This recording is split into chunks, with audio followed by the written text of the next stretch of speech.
अच्छा.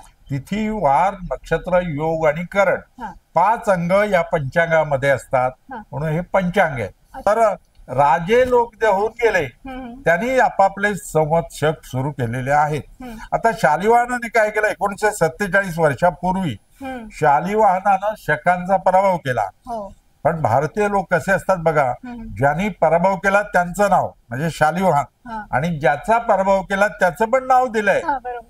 बघा ना, असं कुठल्याही जगामध्ये संस्कृतीमध्ये नाहीये. हा. म्हणतात की नाही, मुहूर्त बिहूर्त आम्हाला पाळायचा नाही, असं पण मत आहे. मग त्यांच्यासाठी आम्ही पंचांगकर्त्यांनी चातुर्मासात सुद्धा शुभ दिवस दिलेले आहेत. नमस्कार.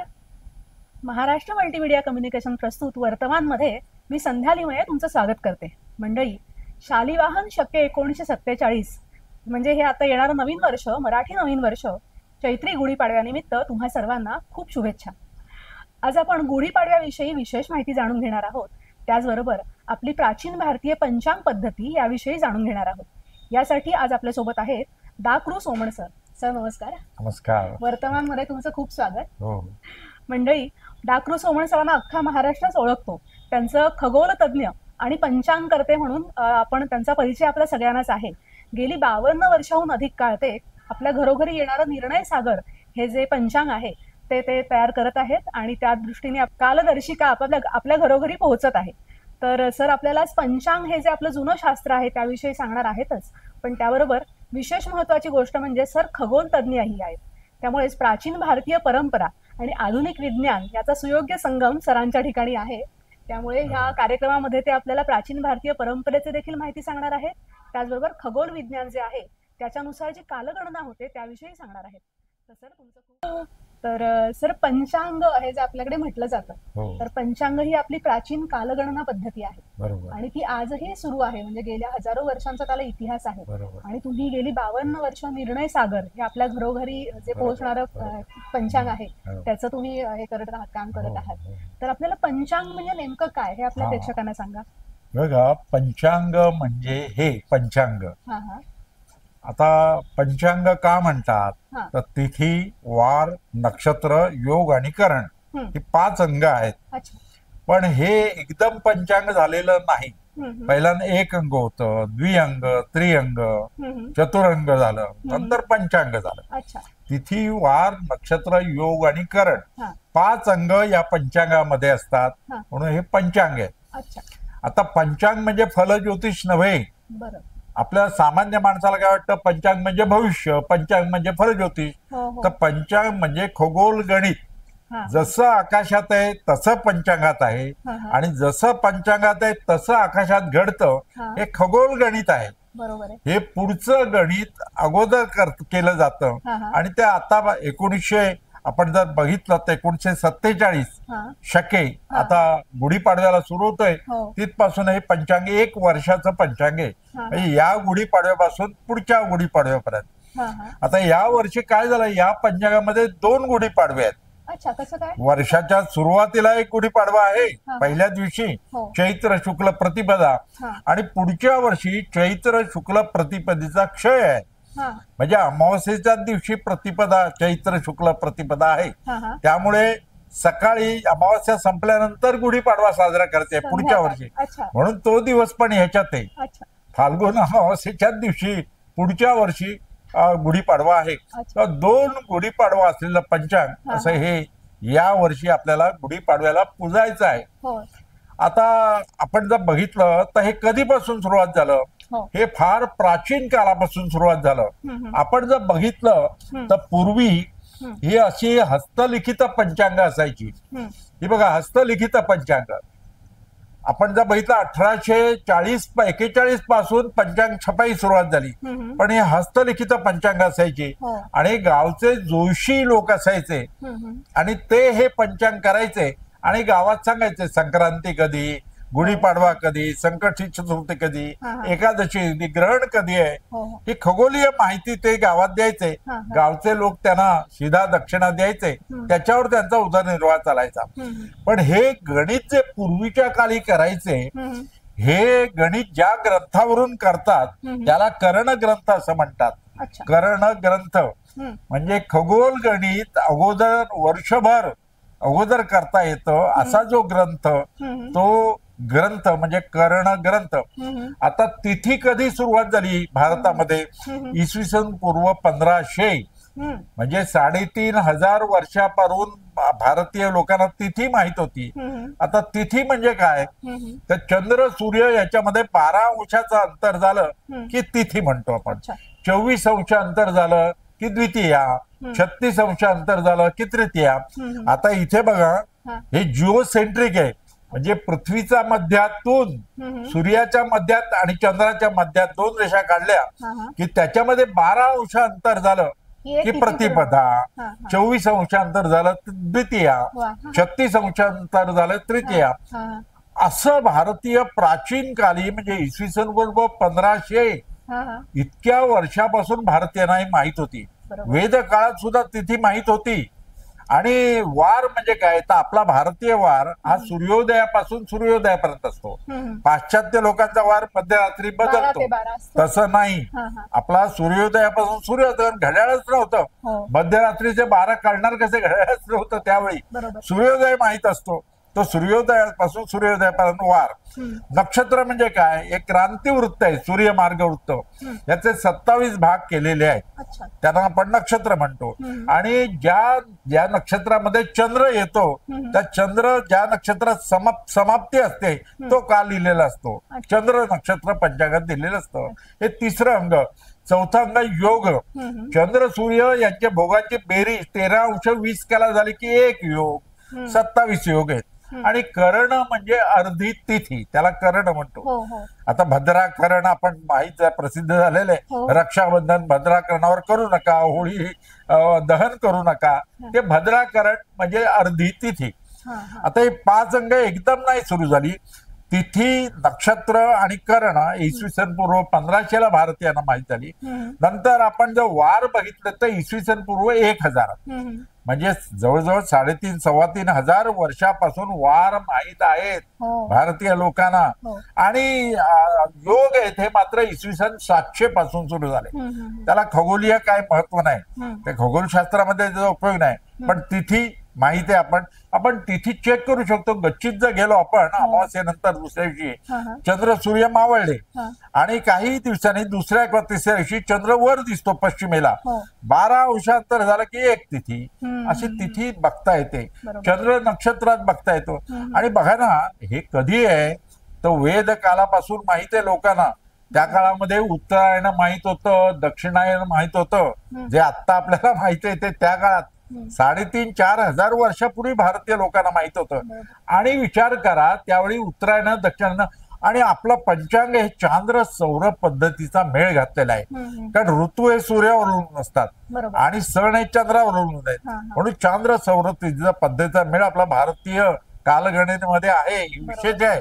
आपण ग्रेगोरियन कालगणना म्हटली तर ते सूर्यावर अवलंबून आहे. काही धर्माची कालगणना फक्त चंद्रावर अवलंबून आहे. म्हणजे त्यांचा उपवासाचा महिना सगळ्या ऋतूत येतो.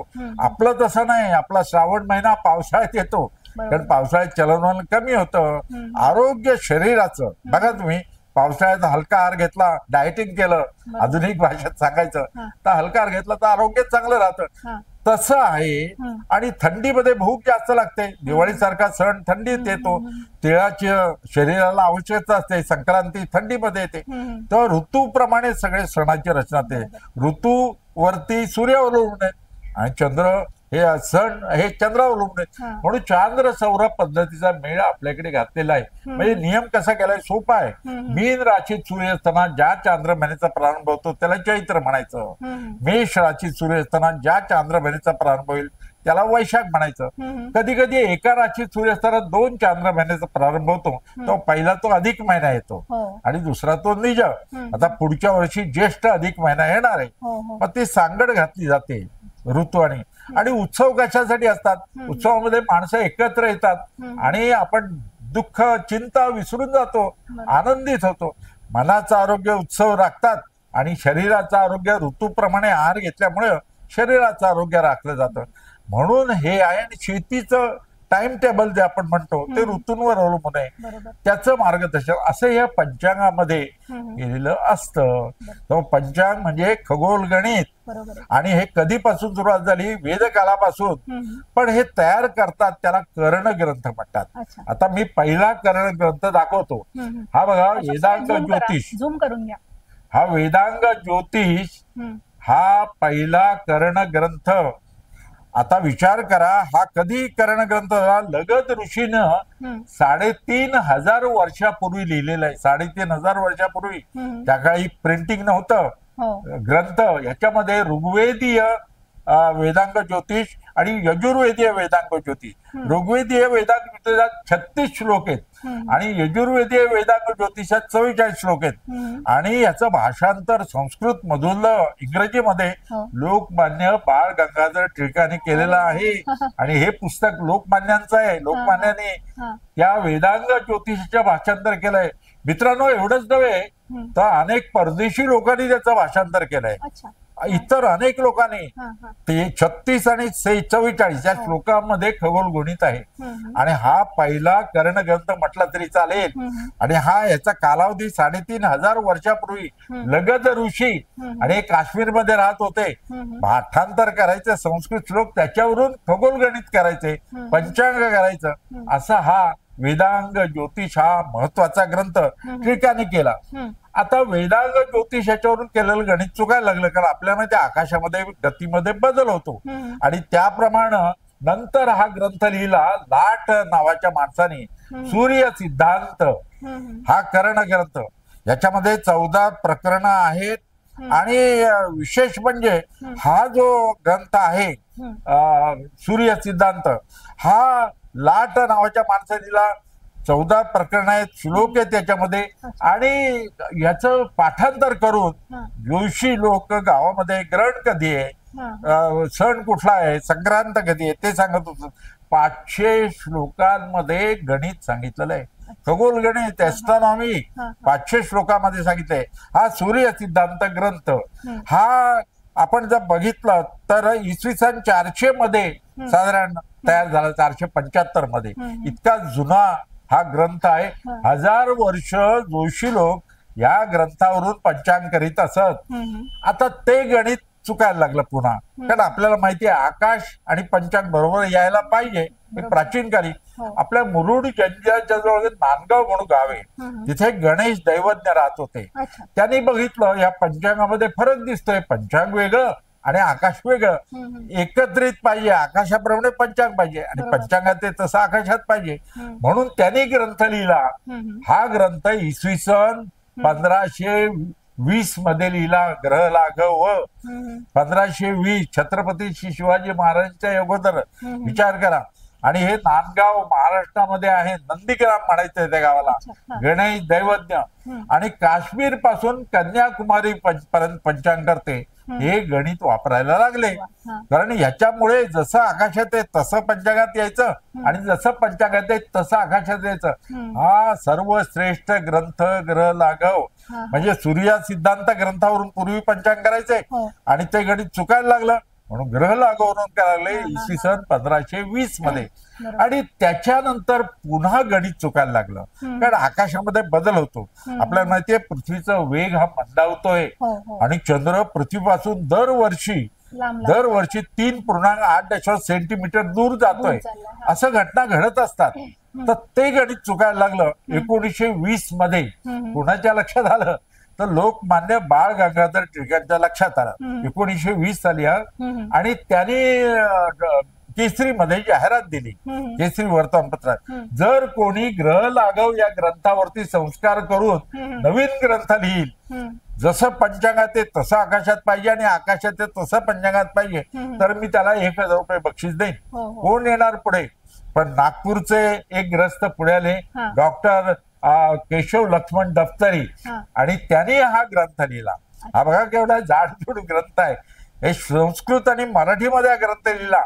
1920 मध्ये जाहिरात दिली, त्याला प्रतिसाद देऊन डॉक्टर व्यंकटेश बापूजी केतकरने हा ग्रंथ लिहिला आणि 1924 मध्ये हा प्रसिद्ध झाला. 1000 रुपये बक्षीस त्यांना केसरी ट्रस्टने दिलं. पण हा ग्रंथ दृग गणित देणारा लोकमान्य बाळ गंगाधर टिळकांमुळे दृग गणिताचा ग्रंथ तयार झाला. आणि आपल्याला माहितीये 1950 मध्ये सर्व पंचांगकर्त्यांनी दृग गणित स्वीकारलं आणि सर्व पंचांग पुढची दृग गणितावर. आता कर्णग्रंथाची जरूर आता संगणक आला, कॉम्प्युटर आला आणि कॉम्प्युटर वरती आता गणित आम्ही तयार करतो. आणि आकाशात जो बदल होतो ज्या वेगांमध्ये, तो जसे पृथ्वीचा वेग मंदावतोय, चंद्र दूर जातोय, हे सगळे ऍडजस्टमेंट कॉम्प्युटर वरती केली जाते. आणि त्यामुळे आताचं पंचांग हे जास्त अॅक्युरेट आहे, जिओसेंट्रिक आहे, खगोल गणित आहे. जसं आकाशात आहे तसं पंचांगात आहे आणि जसं पंचांगात आहे तसं आकाशात दिसतं. ग्रहण सुद्धा बघा बरोबर सेकंदात्मक त्यावेळी ग्रहण होतं. तेव्हा पंचांग हे कर्णग्रंथावरून, पण या कर्णग्रंथाचं महत्व कमी नाही. जरी कॉम्प्युटर आला तरी महत्व कमी नाही, कारण भारतीय संशोधक पाश्चात्य लोक याचा अभ्यास करतायत. मध्यंतरी फ्रान्स मधील लोक माझ्याकडे आले होते, तुम्ही पंचांग कसं करता? त्याने सर्व ग्रंथ सांगितले, किती जुन्या पद्धतीप्रमाणे आपल्याकडे हे संशोधन होत होतं हे त्यांना सांगितलं. त्यांना आश्चर्य वाटलं. आपल्या महिन्यांची नावं सुद्धा कशी आहेत बघा. वेदकालात चैत्राला मधुमास म्हणायचे, मधुमास, कारण आपल्याला माहितीये वसंत ऋतू सुरू होतो, मधुमास म्हणायचे. परंतु आता चैत्र म्हणतो. का म्हणतो तर चैत्र महिन्यामध्ये चित्रा नक्षत्र रात्रीच्या सुरुवातीला पूर्वेला होतं आणि रात्रभर आकाशात दर्शन होऊन पहाटे पश्चिमेला मावळतं. वैशाख महिन्यामध्ये विशाखा, ज्येष्ठ महिन्यामध्ये ज्येष्ठा, आषाढ महिन्यामध्ये पूर्वाषाढा, श्रावण महिन्यामध्ये श्रवण, भाद्रपद महिन्यामध्ये पूर्व भाद्रपदा, अश्विन महिन्यामध्ये अश्विनी, कार्तिक महिन्यामध्ये कृत्तिका, मार्गशीर्ष महिन्यामध्ये मृग, पौष महिन्यामध्ये पुष्य, माघ महिन्यामध्ये मघा आणि फाल्गुन महिन्यामध्ये उत्तरा फाल्गुनी. बघा, म्हणजे मार्गशीर्ष महिन्यामध्ये तुमच्याकडे पाहुणे आले आणि त्याने विचारलं आज रात्रीच्या सुरुवातीला कुठलं नक्षत्र दिसेल पूर्वेला, बेधडक सांगून टाका मार्गशीर्ष महिना आहे ना, मृग नक्षत्र दिसेल. आणि त्या महिन्याच्या पौर्णिमेला चंद्र त्या नक्षत्रापाशी असतो. असं जानेवारी फेब्रुवारीचं नाही बरं का. तेव्हा आपलं पंचांग आत्ताच हे आकाशाशी निगडीत आहे, खगोलीय गणित आहे, अचूक गणित आहे. आता आणि संगणकामुळे पुढच्या 100 वर्षाचं गणित सगळं सांगता येतं आता. आणि याच्यात सगळ्यात महत्वाची गोष्ट अशी आहे की आपण म्हणतोय आपलं प्राचीन ज्ञान आहे, 3500 वर्षापूर्वीचं ज्ञान आहे, पण आपण फक्त त्या एका ग्रंथावर अवलंबून राहिलो नाही. प्रत्येक काळाच्या कसोटीवर, प्रत्येक तर्कावर घासून आपण प्रत्येक वेळेला ते अपडेट करत गेलो आणि आजच्या संगणकाच्या जगामध्ये ते टिकून आहे आणि आता देखील ते सुसंगत आहे. हे आपल्या सगळ्या संशोधकांचं खूप मोठं योगदान आहे या सगळ्यामध्ये.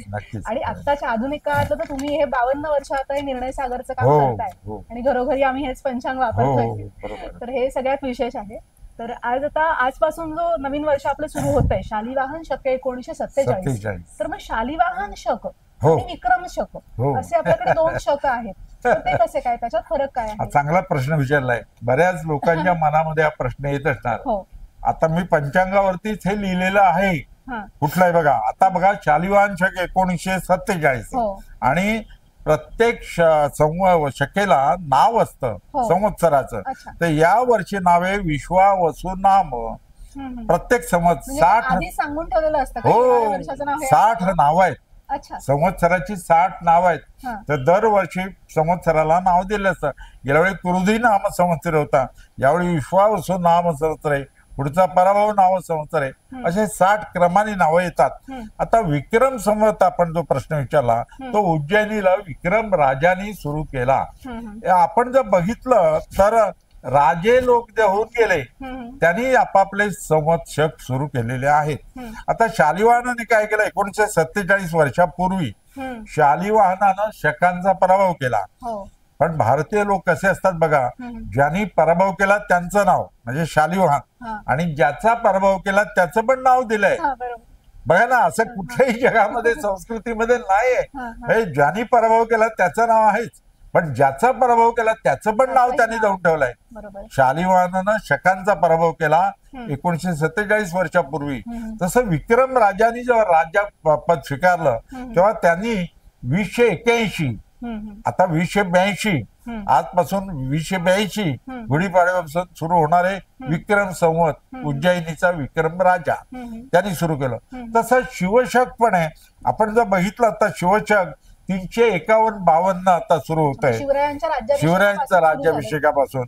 महावीर संवत आहे, महावीर संवत 2551-2552 आहे. पारशी संवत आहे, पारशी संवत 1394-95 आहे.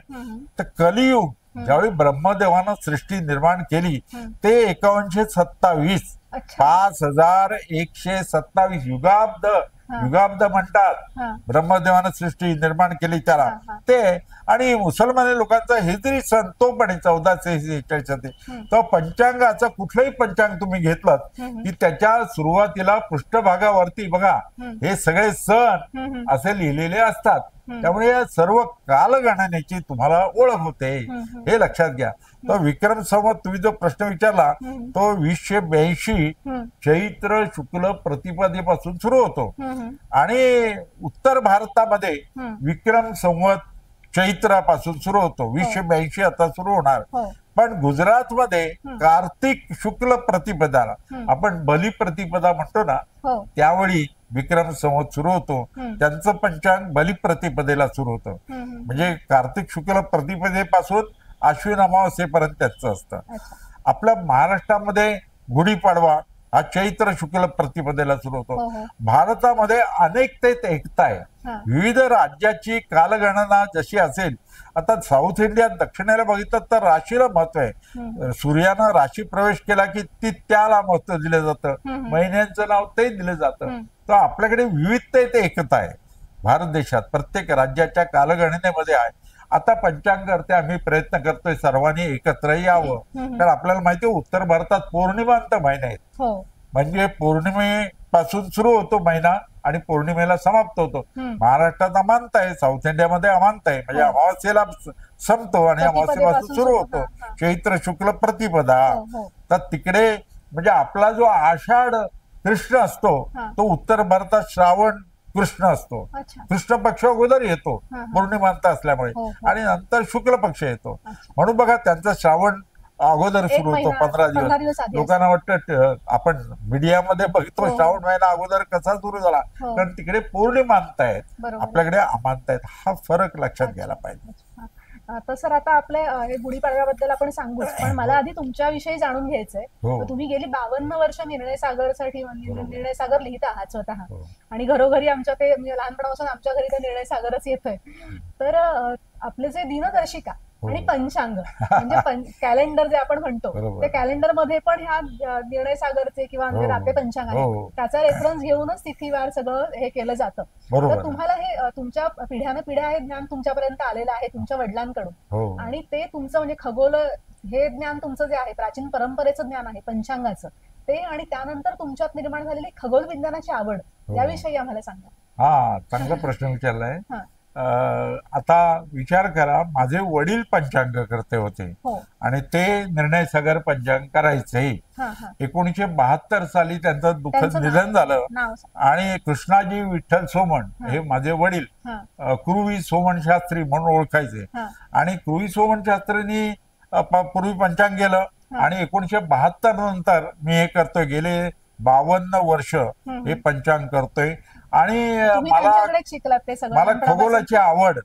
वडील म्हणायचे पंचांग करायला शिका पण नोकरी पाहिजे, म्हणून मी VJTI मधून टेक्सटाईल ग्रॅज्युएट झालो आणि मफतलाल मिल मध्ये कापडाच्या गिरणीमध्ये विविंग मास्टर म्हणून 25 वर्ष नोकरी केली. कारण हे याच्यामध्ये फक्त वेळ जायचा, शास्त्र शिकायचं पण पैसे मिळायचे नाही. आर्थिक उदरनिर्वाहासाठी काय करायचं, पण मिलमध्ये नोकरी करून हे काम केलं आणि गेले 52 वर्ष करतोय. पण तुम्हाला सांगू का, मला खगोलाची आवड होती. मी लहानपणी वडिलांबरोबर आकाश बघायला जायचो आणि आकाशातले ग्रह तारे बघितलं ना किती आनंद वाटतो. खगोलाची हॉबी म्हणजे छंद माझा सुरू झाला आणि गेले जवळजवळ 60 वर्ष मी खगोल आकाश बघतोय. आकाश हे उघडं पुस्तक आहे. इतर पुस्तकं अभ्यासाची म्हणजे उघडावी लागतात आणि जिथे जावं तिथे आकाश बरोबर येतं आणि फ्री आहे आकाश. आणि तुम्हाला सांगू का, तारका बोलतात आपल्याशी. बाहेर गावून लाईट पोल्युशन नसतं प्रकाशाचं, हे नसतं, त्यामुळे पोल्युशन नसतं. तर त्यामुळे आकाश इतकं सुंदर दिसतं. नक्षत्र तारका म्हणजे तारे लुकलुकतात, ग्रह स्थिर असतात. आपण जे शाळेमध्ये शिकलोय ते बाहेर गावी गेल्यानंतर बघायला मिळतं. आणि ते खगोलशास्त्राची मला आवड निर्माण झाली. आणि पुस्तकं ही वाचायला उजेड लागतो, आकाश काळोखातच वाचायचं असतं.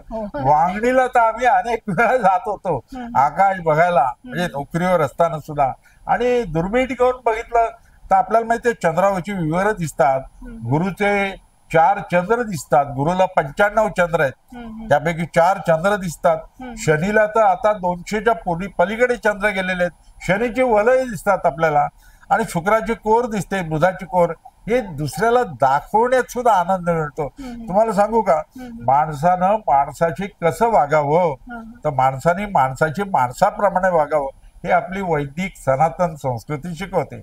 आणि हे आपलं जे संस्कृती आहे ना, ती आनंदानं जीवन जगायला शिकवते. आणि आपणच आनंदाने जीवन जगायचं नाही, तर इतरांच्या जीवनामध्ये आनंद निर्माण करायचा. आणि इतरांच्या जीवनामध्ये आनंद निर्माण करता करता आपल्याला जो आनंद होतो तो अलौकिक असतो. त्यामुळे आकाशाचे ग्रह तारे दाखवताना इतका आनंद होतो, इतरांना दाखवताना तो आनंद मला सोबतीला असतो. त्यामुळे वयाच्या 83व्या वर्षी सुद्धा आकाश दर्शन करायला मला आनंद मिळतो. आणि ते मी वडिलांकडून शिकलो. माझे वडील पूर्वी सोहन शास्त्री यांच्याकडून पंचांग करायला शिकलो.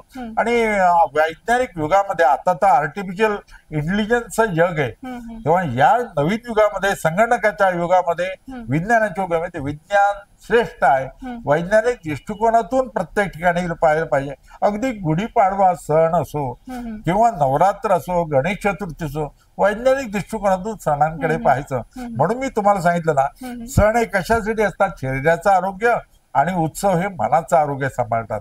हा उद्देश त्याच्यामध्ये असतो. तर आता आपला गुढीपाडवा जो आज आहे, तर तो कसा साजरा करायचा लोकांनी, त्याविषयी सांगा ना आपल्याला. प्राचीन परंपरा काय आहे, तुमच्याकडे विशेष महत्वाचं, तुमच्याशी आम्ही गप्पा मारतो नेहमीच, तर त्याचं विशेष महत्वाचं कारण हे आहे की तुम्ही प्राचीन परंपरा पण सांभाळताय, त्याचं महत्व सांगताय आणि त्याला तुम्ही आधुनिक विज्ञानाशी जोडता. आणि आता समन्वय साधून आत्ताच्या जीवनशैलीला हे कसं पूरक आहे हे तुम्ही आपल्याला वेळोवेळी सांगत असता. तर आपल्या प्रेक्षकांनाही सांगा. हा, खरं सांगू का, आताची पुढची पिढी आहे ना, ती प्रश्न विचारते. म्हणजे आपण लहान असताना आम्ही तर प्रश्न विचारायची हिंमत नसे वडिलांना, पण आता पुढची नातवंड आहेत ती प्रश्न विचारतात आणि आई वडिलांना सांगता येत नाही. आणि पुढच्या पिढीला वैज्ञानिक दृष्टिकोनातून सांगितलं तर ते पटतं. म्हणजे उदाहरणार्थ गणपती, सोंड डावीकडे का असते, उजव्या सोंडेचा गणपती कडक असतो का, तर नाही. सोंड डावीकडे का असते, तर डाव्या हातात मोदक असतो, उजवा हात गणपतीचा आशीर्वाद देतो, म्हणून सोंड डावीकडे असते. तसं गुढीपाडवा का साजरा करतो, पहिला प्रश्न येतो. तर याचं कारण वसंत ऋतूला सुरुवात होते. आपल्याला माहितीये, वसंत ऋतूला सुरुवात झाल्यामुळे सृष्टी ही सगळीकडे उत्साही असते, फुलं फुलतात. अगदी वनस्पती तर सांगत असतात वसंत आला, कोकिळेचा आवाज सुद्धा ऐकायला येतो. आणि हे संपूर्ण सृष्टी बदलते. आणि त्यामुळं प्रत्येक, आपण जर संस्कृती बघितली तर नवीन वर्ष हे वसंत ऋतूशी सांगड घातलेलं असतं. तसा गुढीपाडवा आपला येतो, तो सुद्धा वसंत ऋतूच्या आगमनाची बातमी देत असतो. वसंत ऋतू आलेला आहे म्हणून आहे. आता त्याला शास्त्रीय कारण जोडलेली आहेत. कुठली कारण आहेत, तर ब्रह्मदेवानं सृष्टी निर्माण केली ती गुढीपाडव्याला केली. म्हणजे बघा, चैत्र शुक्ल प्रतिपदेला. आता विज्ञान काय सांगतं, 13.7 अब्ज वर्षांपूर्वी सृष्टी निर्माण झाली एका स्फोटातून. आणि तिथपासून टाइम सुरू झाला, स्पेस निर्माण झाली, आणि मॅटर निर्माण झालं. टाइम, स्पेस, मॅटर हे विज्ञान सांगतं. ब्रह्मदेवानं सृष्टी निर्माण केली ही त्याने. म्हणून आपण जो युगाब्द म्हणतो तो सुद्धा या दिवशी सुरू होतो.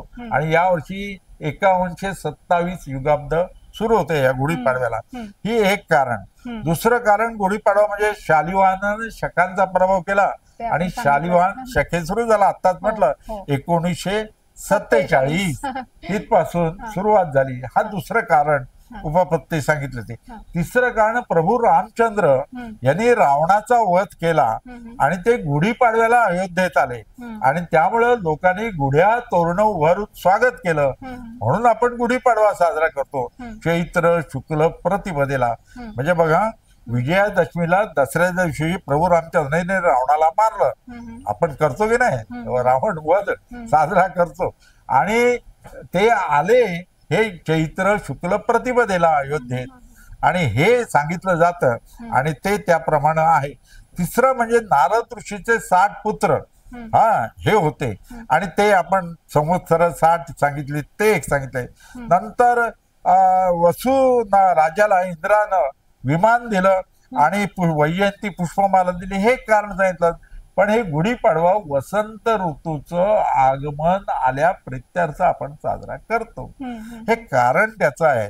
आणि तो दिवस महत्वाचा, आणि 3.5 मुहूर्तापैकी एक मुहूर्त आहे, हे विशेष आहे. म्हणून तो दिवस फार सुंदर असा आहे आपल्या गुढीपाडव्याचा दिवस, जो नवीन वर्षाची सुरुवात होते आणि सर्वात महत्वाचा सण असा गुढीपाडवा. बरोबर. आता हा गुढीपाडवा जो आजचा आहे, तर मग त्याची म्हणजे गुढी किती वाजता उभारावी किंवा असं काही त्याचं शास्त्र आहे की कसं, म्हणजे त्याच्यासोबत काय काय केलं पाहिजे? चांगला प्रश्न विचारलाय मित्रांनो. गुढीपाडवा आहे की नाही, गुढी. आता विचार करा, पहिलं आपल्या कुठल्याही सणाच्या दिवशी अभ्यंग स्नान सांगितलेलं आहे. आयुर्वेदामध्ये अभ्यंग स्नानाला किती महत्व आहे बघा. आपली त्वचेला अगोदर मॉलिश करायचं, अंगाला तेलाने, सुगंधी तेलाने मॉलिश करायचं आणि कोमट पाण्याने स्नान करायचं, याला अभ्यंग स्नान. कारण स्नायू बळकट होतात, त्वचा तजेलदार होते, आणि हे करण्याचं अभ्यंग स्नान आयुर्वेदात महत्व सांगितलेलं आहे. तर अभ्यंग स्नान सकाळी पहिल्यांदा करायचं. ओके. आणि अभ्यंग स्नान झाल्यानंतर नवीन वस्त्र अलंकार घालायचे, म्हणजे नटायचं. आधुनिक शब्दात सांगायचं तर तो दिवस, सणाचा दिवस, नवीन वस्त्र, नवीन अलंकार घालायचे. आणि नंतर दरवाजा समोर रांगोळी काढायची, रंगावली. इथे रांगोळी असते ना, तिथे लक्ष्मीचा वास असतो बघा. प्रत्येक घराच्या समोर, पूर्वी अंगण असायचे, आता घराच्या बाहेर रांगोळी काढली जाते. आणि ही रांगोळीचा इतिहास खूप मोठा आहे. दिवाळीत तर रांगोळी काढतोच आपण, पण प्रत्येक सणाच्या दिवशी, गुढीपाडव्या दिवशी रांगोळी काढायची. आणि नंतर आपल्या घरच्या देवाची पूजा करून आपण गुढी उभारायची. आता गुढी म्हणजे काय, ही ब्रह्मध्वज म्हणतात गुढीला. ब्रह्मध्वज, ब्रह्मदेवानं सृष्टी निर्माण केली आणि ब्रह्मध्वज म्हणतात. आणि तो ब्रह्मध्वज म्हणजे काठी घ्यायची बांबूची, त्याच्यावरती रेशमी वस्त्र घालायचं, त्याच्यावरती आपण एक कलश हा उपडा ठेवायचा, आणि त्याच्यामध्ये पुष्पमाला, नंतर आपल्याला माहिती आहे कडुनिंब, त्याची फांदी, आणि साखरेची माळ. साखरेच्या माळीचं वैशिष्ट्य आहे बघा. या दिवसात हे सुंदर असे आपले घराच्या दरवाजाच्या समोर अंगणामध्ये ही उभी करायची. आताच्या काळात, आधुनिक काळामध्ये ब्लॉक सिस्टीम मध्ये खिडकीतून बाहेर काढा, परंतु असं वाटलं पाहिजे गुढी उभारली, विजय ध्वज, ब्रह्मध्वज, आणि विजयाची गुढी आहे, आणि ती उभी करायची. प्रभू रामचंद्र अयोध्येत आले आणि गाववाल्यांनी सगळ्यांनी त्यांची गुढ्या तोरणं उभारून सत्कार केला.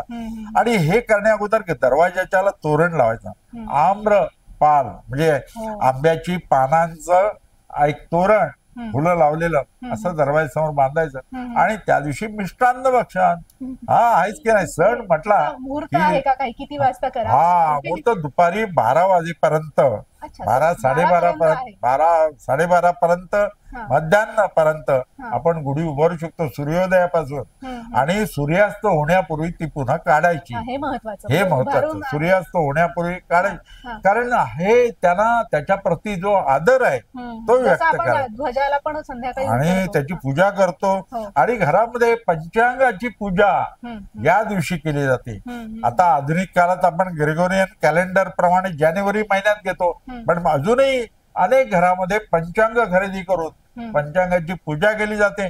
आणि पंचांगाचं जे वर्षफल असतं ते वाचलं तर हे वर्ष कसं जाणार आहे, पाऊस कसा पडणार आहे, किंवा कुठला सण कधी आहे, कुठली पिकं कशी येणार आहेत, हे पंचांगात दिलेलं असतं. आणि हे पंचांग हे पूजन केलं जातं, पंचांगाचं वाचन केलं जातं. आणखी आधुनिक काळामध्ये शोभायात्रा निघतात. आपण जर बघितलं तर 26 वर्षापूर्वी डोंबिवलीला पहिल्यांदा शोभायात्रा निघाली. त्यानंतर ठाणे, पुणे, मुंबई सगळीकडे, म्हणजे कुर्ला, मुंबईत तर सगळ्या ठिकाणी संपूर्ण महाराष्ट्रात शोभायात्रा काढण्याची पद्धत ही काय सांस्कृतिक आहे. लोक एकत्र येतात आणि शोभायात्रा काढतात आणि त्याच्यामध्ये एक संदेश दिला जातो. म्हणजे बघा, आरोग्य, समाज व्यवस्था, समाज सुधारणाचा काही आरोग्यविषयक ही चळवळ, स्वातंत्र्याविषयी, राष्ट्राविषयी प्रेम भावना, हे सांस्कृतिक, बरोबर, सांस्कृतिक एक शोभायात्रा काढली जाते. लोक नटून थटून येतात, शोभायात्रेत सामील होतात. आधुनिक काळात तर भेटलं तर मोटरसायकल, स्कूटरवर बघून रॅली काढतात. आणि तुम्ही मला सांगा, शोभायात्रा खरोखर शोभा आणते, निर्माण करते. आपला सण, आपली संस्कृती, आपलं वैभव संस्कृतीचं काय आहे हे त्या शोभायात्रेतून एक संदेश दिला जातो. आणि हे राष्ट्र आपलं आहे, राष्ट्रावर प्रेम करायला पाहिजे ही भावना शोभायात्रेतून निर्माण होते. संस्कृतीवर प्रेम करायला पाहिजे हे कळतं. आणि आधुनिक काळामध्ये शोभायात्रा पाहायला परदेशी लोक सुद्धा येत असतात आणि परदेशातही काढली जाते. हा, तुम्ही म्हणाल बरोबर. आता एक ग्लोबल सण झालेत. गुढीपाडवा संपूर्ण जगात साजरा केला जातो. दिवाळी संपूर्ण जगात साजरी केली जाते. होळी सुद्धा. तर हे जिथे जिथे भारतीय माणूस आहे तिथे तिथे आपले सण सुरू होतात. म्हणजे विचार केला तर गुढीपाडवा संपूर्ण जगात साजरा केला जातो, प्रत्येक सण. आणि हा ग्लोबल गुढीपाडवा असं म्हटलं तरी चालेल. आणि हे सर्व करण्यापूर्वी महत्वाचं सांगायचं आहे ते म्हणजे कडुनिंबाचं भक्षण करायचं. मला माहिती का? सुरुवातीलाच कडू. हो, कडू. आयुर्वेदामध्ये कडुनिंब, कडुनिंब हे आयुर्वेदिक औषधी वनस्पती आहे. आणि त्याच्यामध्ये काय घालायचं तर मिरी, हिंग, मीठ, ओवा आणि साखर असं घालायचं. काही लोक जिरं हे त्याच्यामध्ये घालतात. सैंधव मीठ सुद्धा घातलं जातं. पण हे आयुर्वेदिक कढीपत्त्याची कोवळी पानं, त्याची गोळी करायची आणि ती खायची छोटी. त्याचं अतिसेवन करायचं नाही, ते आरोग्याला विघातक आहे, आरोग्याला घातक आहे. त्यामुळे जास्त सेवन नाही करायचं. कडू आहे पण वर्षभर म्हणजे आरोग्य चांगलं राहतं. म्हणून कडुनिंब भक्षण, कोवळी पानं घ्यायची आणि ती कमी कडू लागतात आपण, पण वर्षभर आरोग्य चांगलं राहतं. आणि आयुर्वेदाचं हे तत्व आहे. आणि कडुनिंब भक्षण म्हणून पंचांगात सुद्धा लिहिलेलं असतं. आणि पंचांगात मध्ये जे लिखाण केलेलं असतं ना ते आपल्या धर्मशास्त्रानं जे सांगितलंय, आयुर्वेद शास्त्रानं जे सांगितलंय ते लिखाण केलं असतं, हे महत्वाचं आहे. बरोबर. तर आता आपला जो शालिवाहन शके 1947 आहे, तर त्याचं एक तुम्ही म्हटलात ना की वर्षफल दिलेलं असतं. तर ते वर्षफल जे आहे ना तो एक काहीतरी ठोकताळा असतो की ते एक भविष्य आहे की काय आहे? ते साधारण वर्ष कसं जाईल? वर्ष म्हणजे आपलं सामान्य माणसांचं पण जाणार आहे, ते देशाच्या दृष्टीने पण ते वर्ष कसं असणार आहे हे पण असणार आहे, शेतकऱ्यांच्या दृष्टीने कसं असेल तेही असणार आहे. तर तो या वर्षीचा ठोकताळा काय? तुम्ही सांगा, पूर्वी आपल्या भारतात जे शेती उत्पादन व्हायचं ते भारत देशातील जनतेला पुरायचं नाही. आपण अमेरिकेकडे हात पसरायला लागायचा आणि ते डुकरी, ज्वारी, बिलो, लाल ज्वारी द्यायचे आणि ते रेशनिंगवर मिळायचं. आज शेतीमध्ये, शेतीचं उत्पादनामध्ये भारतीय स्वयंपूर्ण झालेला आहे. आपण वाढत्या प्रजेला देऊन आपण एक्सपोर्ट करतो, परदेशात पाठवतो. आपण कमी नाही होत. मित्रांनो, मला तेच सांगायचंय गुढीपाडव्याला की साधी सुई निर्माण होत नव्हती. आपण चांद्रयान-3 अंतराळात जे पाठवलं संपूर्ण भारतीय बनावटीचं होतं. आपण कमी नाही होत. तेव्हा हा गुढीपाडवा या दृष्टीनं, म्हणून मी सांगतो ना, शेती उत्तम होणार, पाऊस चांगला पडणार, माणसाने माणसाची माणसासारखं वागायला पाहिजे, एवढंच महत्वाचं आहे. आणि हे पंचांगातलं भविष्य असतं ना, हे ठोकताळे असतात. भविष्य म्हणजे ठोकताळे. माणसांचे जीवन ग्रहांवरती अवलंबून असतं का, असा तुमच्या मनामध्ये प्रश्न येईलच. आलाच असेल. पंचांग म्हणजे पण ग्रहांवरती अवलंबून असतं, पण आकाशातील ग्रहांवरती नव्हे, तर माणसाच्या मनातील ग्रह. कुठले ग्रह? अग्रह, विग्रह, दुराग्रह, संग्रह, पूर्वग्रह, अनुग्रह आहे की नाही? तुम्ही निग्रह करा चांगल्या कामाचा, भविष्य चांगलं होणारच. आग्रह करा एखाद्या पदार्थाचा, आजारी पडणार. तेव्हा आग्रह, विग्रह, दुराग्रह, संग्रह हे ग्रह जास्त डेंजरस आहेत. आणि म्हणून 99.9% आपलं भविष्य आपल्या हातात असतं. तेच पंचांगात लिहिलं आहे कडुनिंबाची कोवळी पानं भक्षण करा, हे लिहिलेलं आहे. त्याच्यामध्ये विज्ञान आहे, खगोल गणित आहे, ते बघायला पाहिजे असं माझं मत. आणि दुसरी गोष्ट म्हणजे आपल्याकडे आता लग्नाचे मुहूर्त असतील किंवा आपलं मुंजीचे मुहूर्त असतील किंवा अन्य कोणत्याही पूजेचे वगैरे मुहूर्त आपण बघतो, तर हे सगळं आपण या पंचांगानुसारच बघत असतो. तर मग आता आपल्याकडे एक पण म्हटलं जातं की शुभस्य शीघ्रम, म्हणजे एखादं चांगलं कार्य करायला मुहूर्त बघू नका, आत्ता मनात आलं, आत्ता तयारी आहे तर लगेच सुरू करा, म्हणजे पटकन ते कार्य मार्गी लागेल, असं पण म्हटलं जातं आणि मुहूर्तही सांगितले जातात. तर मुहूर्तांचं काय महत्व आहे? हा एक प्रश्न तुमच्या मनामध्ये असेल, त्याचं उत्तर असं लक्षात घ्या, माणूस आजारी पडला तर हॉस्पिटलमध्ये मुहूर्त बघून जातो का? नाही जात, जावंच लागतं, लगेच जातो, आहे की नाही? निकड भूक लागली, मुहूर्त बघून जेवण जेवतो का? नाही, आपल्या ठराविक वेळी भूक लागली, जेवण मनुष्य.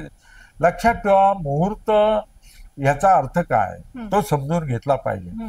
प्राचीन काली पूर्वजांनी ठरवलं की ही बुवा नक्षत्रावर विवाह केला तर शुभ असतो, या नक्षत्रावर केला तर अशुभ असतो, म्हणून मुहूर्ताचे नियम आहेत. आणि आपल्याकडे विवाहाचे मुहूर्ताचे नियम वेगळे, मौंजी बंधनाचे व्रतबंधाचे मुहूर्त वेगळे, ग्रहप्रवेशाचे मुहूर्त वेगळे, हे सर्व शेतीशास्त्रावर अवलंबून आहेत. आता चातुर्मासात विवाह मुहूर्त नसतात, कारण शेतीची कामं असतात, शेती अगोदर करा.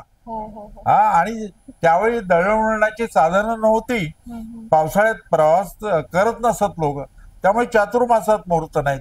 आणि शास्त्र शुद्ध, त्यामुळे तुळशीचा विवाह झाला की मग माणसांचे विवाह. मला तुम्ही सांगा, कधीतरी लोकांनी कार्य करण्यापेक्षा ठराविक दिवशी केलं तर सर्वजण नियोजन सोपं जातं. म्हणून शेतकरी सुद्धा बी पेरताना मृग नक्षत्र लागलं म्हणजे पावसाळ्याची सुरुवात झाली, त्यावेळी करतो. अर्थात असं काही जणांचं मत आहे. काही लोक म्हणतात की नाही, मुहूर्त बिहूर्त आम्हाला पाळायचा नाही, असं पण मत आहे. मग त्यांच्यासाठी आम्ही पंचांगकर्त्यांनी चातुर्मासात सुद्धा शुभ दिवस दिलेले आहेत, याच्यामध्ये अडचणीच्या वेळी दिवस दिलेले आहेत विवाह करायचा असेल. कारण आता आपल्याला माहिती आहे, दळणवळणाची साधन आहेत, परदेशात लोकच असतात, ते भारतात आल्यानंतर विवाह करायचे असतात, तर चातुर्मासाचा शुभ दिवस दिलेले आहेत. आपल्या धर्मशास्त्रकारांनी ज्यांनी ग्रंथ लिहिलेत त्यांनी ही सूट दिलेली आहे त्याच्यामध्ये, ते नियमाप्रमाणे या पंचांगामध्ये आणि आताच्या कॅलेंडरमध्ये हे मुहूर्त दिलेले असतात.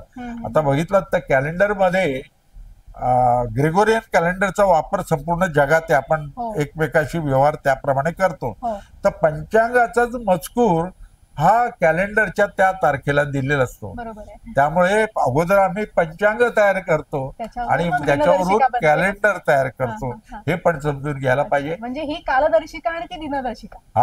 बरोबर, योग्य शब्द. ही कालदर्शिका आहे. आणि आता तर काही पंचांग अशी छोटी आम्ही काढतो की ही ग्रेगोरियन वर्षाप्रमाणे असतात, पण माहिती पंचांगातलीच असते, मुहूर्त असतात, सगळ्या गोष्टी याच्यामध्ये असतात आणि भविष्य घडवायचं असतं, म्हणून तसं याच्यात लिहिलेलं असतात. तर मला सांगायचा हेतू हाच आहे की ही सांस्कृतिक आहे आणि आज जगातील इतर देशातील लोक विचार करतायत की भारतामध्ये हे कसं वर्षानुवर्ष हजारो वर्षापासून कशी परंपरा आहे. तर विचार करा, शेतीवर अवलंबून आपला देश होता, शेती प्रधान देश, त्यामुळे शेतीवरती अवलंबून आहेत. ऋतू वेगवेगळे बदल होत असतात, ऋतूवरती आहार अवलंबून ठेवलेला आहे. आणि आपण जेव्हा उत्सवामध्ये एकत्र येतो त्यावेळी आनंद होतो आणि त्यामुळे मनाचा आनंद, दुःख, चिंता विसरायला होतात. हे भारतीय संस्कृतीचं वैशिष्ट्य आहे आणि याला हजारो वर्षाची परंपरा आहे, हे विशेष आहे. तसं त्याच्यात अजून एक विशेष प्रश्न मी तुम्हाला विचारेन की हे सगळं प्राचीन ज्ञान आहे, ते वर्षानुवर्ष काळाच्या कसोटीवर त्या त्या काळातल्या विद्वानांनी ते हे करून पाहिलं, पुन्हा त्याच्यावरती नवीन ग्रंथ लिहिले गेले, ते रेफर करून पुढचं पंचांग लिहिलं गेलं आणि त्यामुळे ते सतत शास्त्रशुद्ध होत राहिलं. तर तुम्हाला तो वारसा लाभला, तुम्हाला वडिलांकडून शिकता आलं आणि तुम्ही त्याला खगोल विज्ञानाची जोड दिली. तर आता नवीन मुलांना कोणाला हे पंचांग कसं हे करायचं, कसं लिहायचं किंवा हे कसं करायचं ते शिकायचं असेल तर असे काही कोर्सेस वगैरे आहेत का किंवा काही? असे कोर्सेस नाही, पण ग्रंथ आहेत असे. आता तर कम्प्युटरचं युग आहे, आता कम्प्युटरवरून सगळ्यात तिथी जिओसेंट्रिक हे गणित करता येतं. त्यामुळे मी पुढच्या 100 वर्षात कधी गुढीपाडवा असेल, पुढच्या 100 वर्षात ग्रहण कधी पण असतील. हे तर तुम्ही कम्प्युटर नव्हता तेव्हाही सांगायचं. तेव्हाही त्यावेळी हाताने गणित करावं लागायचं. आपल्याकडे काय झालं, भारतामध्ये प्रत्येक राज्यामध्ये हे सांस्कृतिक पंचांग करण्याची पद्धत वेगवेगळी आहे. लोक आता उदाहरणार्थ पंचांगाचं टिळक पंचांग वेगळं आहे. आपल्याला माहिती आहे याचा, मी मुद्दाम तुम्ही प्रश्न विचारणार असणार म्हणून मी अगोदरच सांगतो की क्रांती वृत्त आहे, म्हणजे सूर्य मार्ग वृत्त.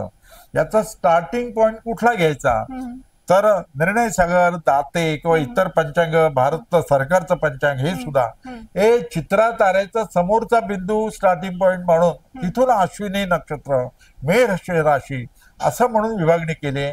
ही दाते, निर्णय सागर, ढवळे किंवा इतर पंचांगात भारतातले पंचांग. पण टिळक पंचांगाची झिटा तारा, त्यांचं मत झिटा तारा तिथून स्टार्टिंग पॉइंट मानचा 4 अंशाचा फरक आहे. आणि त्यामुळे आपल्याला माहितीये 10 तारखेला जानेवारीला मकर संक्रांती येते आणि आपली 14-15 जानेवारीला येते. 4 अंशाचा फरक पडतो 4 दिवसांचा. तर अशी मतभिन्नता आहे. आमचा प्रयत्न आहे दरवर्षी पंचांगकर्ते आम्ही एकत्र येतो आणि मतभिन्नता दूर करण्याचा प्रयत्न करतो.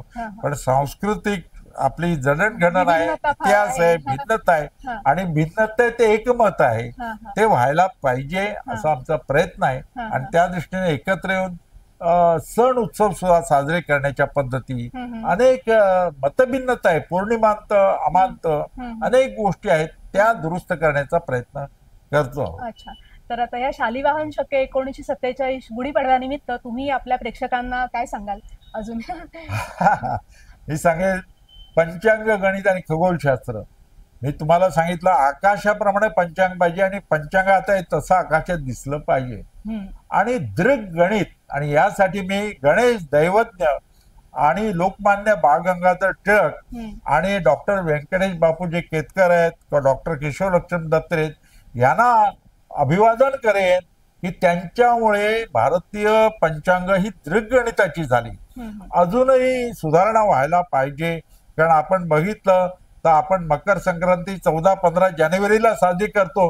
खरं म्हणजे उत्तरायण सुरू झालं 22 डिसेंबरला की त्या दिवशी मकर संक्रांती साजरी करायला पाहिजे. कारण सायन पद्धतीवरती ऋतुमान अवलंबून आहेत. चैत्र, वैशाख, वसंत ऋतू पाठ करत होतो आपण. पण 18 फेब्रुवारीला मीन सायन राशीमध्ये जेव्हा सूर्य जातो त्यावेळी वसंत ऋतू सुरू होतो. हे सर्व पंचांगकर्त्यांनी एकमत करून एकत्र येऊन हे करायला पाहिजे. तर पंचांग हे खगोल गणिताचं पाहिजे. पंचांग हे आपल्याला आकाशाचा नकाशा आहे, त्याच्यावरून आकाश दर्शन करता यायला पाहिजे. आणि सांस्कृतिक वारसा पूर्वजांनी जो आपल्याला दिलाय तो पुढच्या पिढीपर्यंत आपण द्यायला पाहिजे. आणि हा उत्सव ग्लोबल उत्सव आहे, तेव्हा सर्व प्रेक्षकांना माझी नवीन वर्षाच्या मी शुभेच्छा देतो. नवीन शालिवाहन शके विश्वावसु नाम संवत्सरे 1947 तुम्हाला आरोग्यदायी जावो, सुख संपन्नतेचं जावो आणि सुख आनंदाचं जावो अशी आपण प्रार्थना करूया आणि एकमेका सहाय्य करू. अवघे धरू सुपंत, आपण इतरांचं जीवनामध्ये आनंद निर्माण करण्यामध्ये आनंद मानूया आणि सर्वांचं जीवन आनंद आणि सुखमय करूया अशी आपण प्रार्थना करूया आणि शुभेच्छा देऊया. तर प्रेक्षक हो, सरांनी आपल्याला आपली प्राचीन भारतीय परंपरा, त्याला दिलेली आधुनिकतेची जोड, प्राचीन गणितशास्त्र, पंचांगशास्त्र आणि त्याच्यावरती त्यांनी अनेक वर्ष संशोधन करून जे आपलं पंचांग ते सिद्ध करत आहेत आणि आपण जे वर्षानुवर्ष वापरतोय आपल्या घरोघरी, आणि याचा पुढच्या काळातला काय संदेश असेल याविषयी आपल्याला खूप विस्तृत आणि खूप छान माहिती दिलेली आहे. आणि सरांच्या अभ्यासाचं सगळ्यात महत्त्वाचं वैशिष्ट्य म्हणजे ते प्राचीन परंपरा, आधुनिक विज्ञान आणि आत्ताची सध्याची जीवनशैली याला सगळ्याला अनुसरून आपल्याला नेहमीच मार्गदर्शन करत असतात. तर सर, गुढीपाडव्याबद्दल आपल्याला तुम्ही डिटेल माहिती सांगितली, पंचांग शास्त्राबद्दल आपल्या प्रेक्षकांना अगदी सोप्या भाषेत अतिशय सविस्तर माहिती सांगितली, त्याबद्दल तुमचे खूप आभार. धन्यवाद. सर्वांना शुभेच्छा. गुढीपाडव्याच्या सर्वांना हार्दिक शुभेच्छा.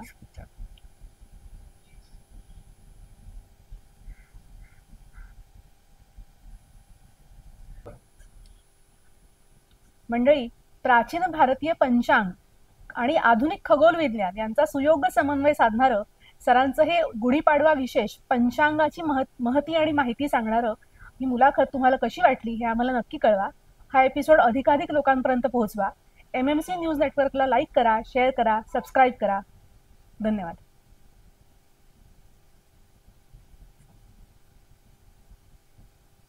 एकदा